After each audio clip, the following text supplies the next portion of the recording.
May hapon sa inyong tanan. Good afternoon. Tanaw na to karon this afternoon, we'll look at the structure of Philippine economy. Para maintindihan natin, paano ba itong structure ng Philippine economy, how it will affect later the sustainable development goals of the country. Una-una is that one of the features of our economy is that ang pattern of land control and use. Ang Pilipinas kasi, di ba, right after the independence of the Philippines, most of the lands in the country are owned by the government. Public lands yan, mga more than 80% of our lands are owned by the government. But over time kasi, these were distributed especially sa mga landed influential politicians and businessmen, and some of these lands were leased for long-term use by pasture lands, minsan sa pinaparentahan siya. So over time, nag-change yung ownership ng lupa at minsan ang lupa natin ay nagiging pagmamay-ari na lang ng mga asyendero at saka mga landed farmers in other parts of the country. So yun ang isa sa mga problema ng ating structure ng ating land. Pangalawa is that many of ang ating economy kasi, ang pangalawa talagang importante dyan is that it's very, very agricultural. So it's still agricultural in nature.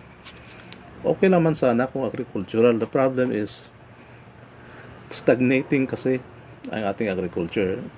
Siguro sabihin natin may growth naman ang agriculture natin, but it's not growing as it should grow. If you notice, ang ating mga farmers for the last 10 or 20 years, yung buhay nila ay hindi nagbago. Mahirap pa rin sila hanggang ngayon. At ang nangyayari sa ating agriculture, if you notice now, ay pagmamay-ari na siya ng mga large corporations. I will mention some, like yung mga malalaking plantations, halimbawa pagmamay-ari ng Dole Philippines, ng Del Monte, na rinirentahan daw nila sa mga tenants. These are actually controlled by large multinational corporations. Yung production ng mga lupa. Na yung mga lupa naman kasi na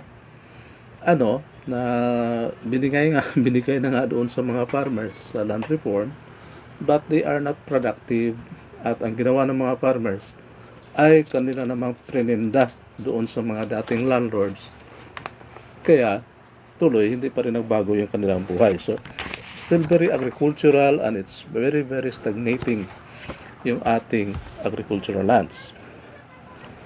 Pangatlo is that we are still export dependent. Karamihan ng mga produkto natin ay galing pa rin sa ibang bansa. So dahil dependent tayo sa export, siyempre malaki yung gasto natin in terms of dollars. So nagpapalabas tayo ng dolyares kasi ang ginagamit natin sa pambili ay dolyar.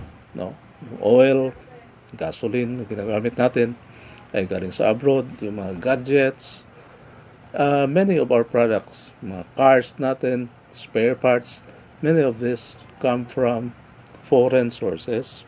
And so papalabas tayo ng dolyares sa ating bansa.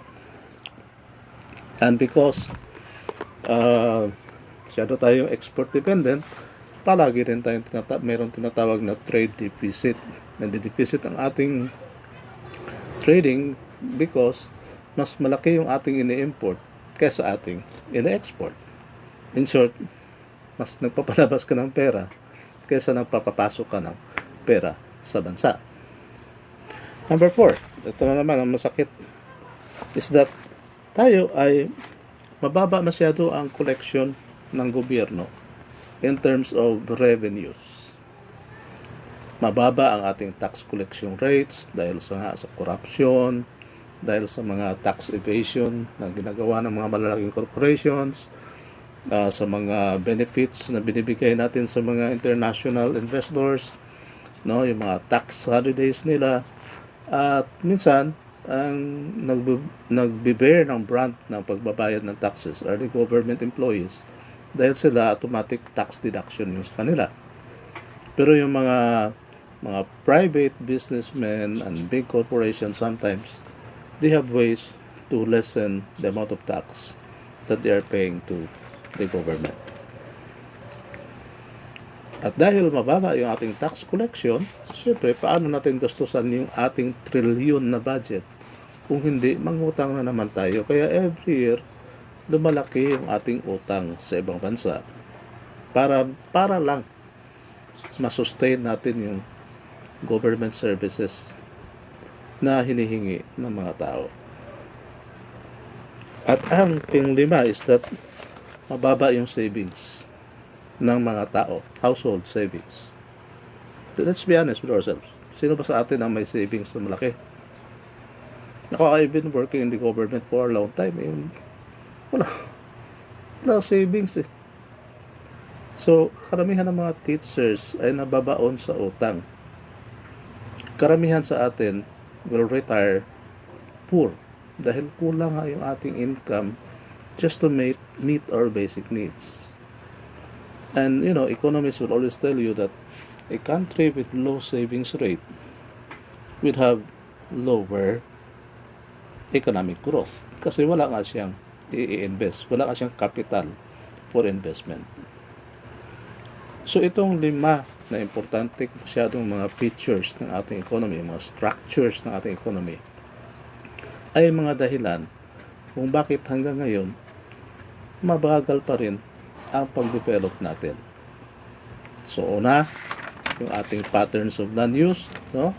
Government public lands na pupunta lang sa mga mayayaman, sa mga malalaking corporation. Ayan, controlled by few people yung ating lupa. Kahit nasabihin natin land reform, pero alam mo, kahit nahawak mo yung lupa, kung hindi naman productive yan, syempre kukunin yan ng mga large corporations. Number 2, stagnating or very, very slow agricultural sector. Mababa yung production ng ating agricultural sector dahil nga wala naman talagang, hindi nagbago yung structure ng ating agriculture, no? Kita mo diyan sa mga agricultural areas, ang mga karamihan sa mga mayayaman diyan ay hindi yung farmers, kung hindi yung mga komprador, yung mga may-ari ng malalaking tindahan nagpapautang sa mga farmers ng mga fertilizers at iba't iba pang mga agricultural products, including mga pagkain at mga dilata na kailangan ng mga farmers. Okay, number 3, ang sinasabi natin is that we are still export dependent. So, lahat ng mga products natin, import dependent tayo. Nag-i-import tayo ng mga produkto galing sa ibang mga bansa para masustain yung ating ekonomiya. So, mas malaki yung ating import kaysa export. Kaya meron tayong tinatawag na trade deficits. Number 4, sinasabi natin is that ang ating savings capacity, yung capacity natin sa pag-save ay mababa.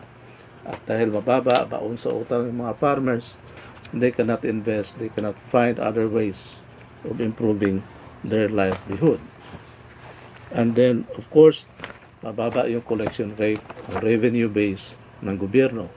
Gobyerno ay pa rin, nangungutang sa ibang bansa, sa mga foreign banks, para mastustusan yung annual budget natin.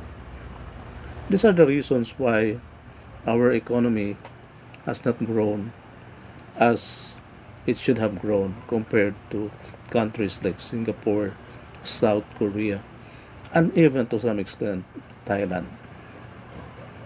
These are the challenges that would affect any government, no matter anong klaseng gobyerno, in establishing, promoting, and implementing policies for sustainable development. That's it for today, guys. I hope may natutunan kayo sa akin. Good day and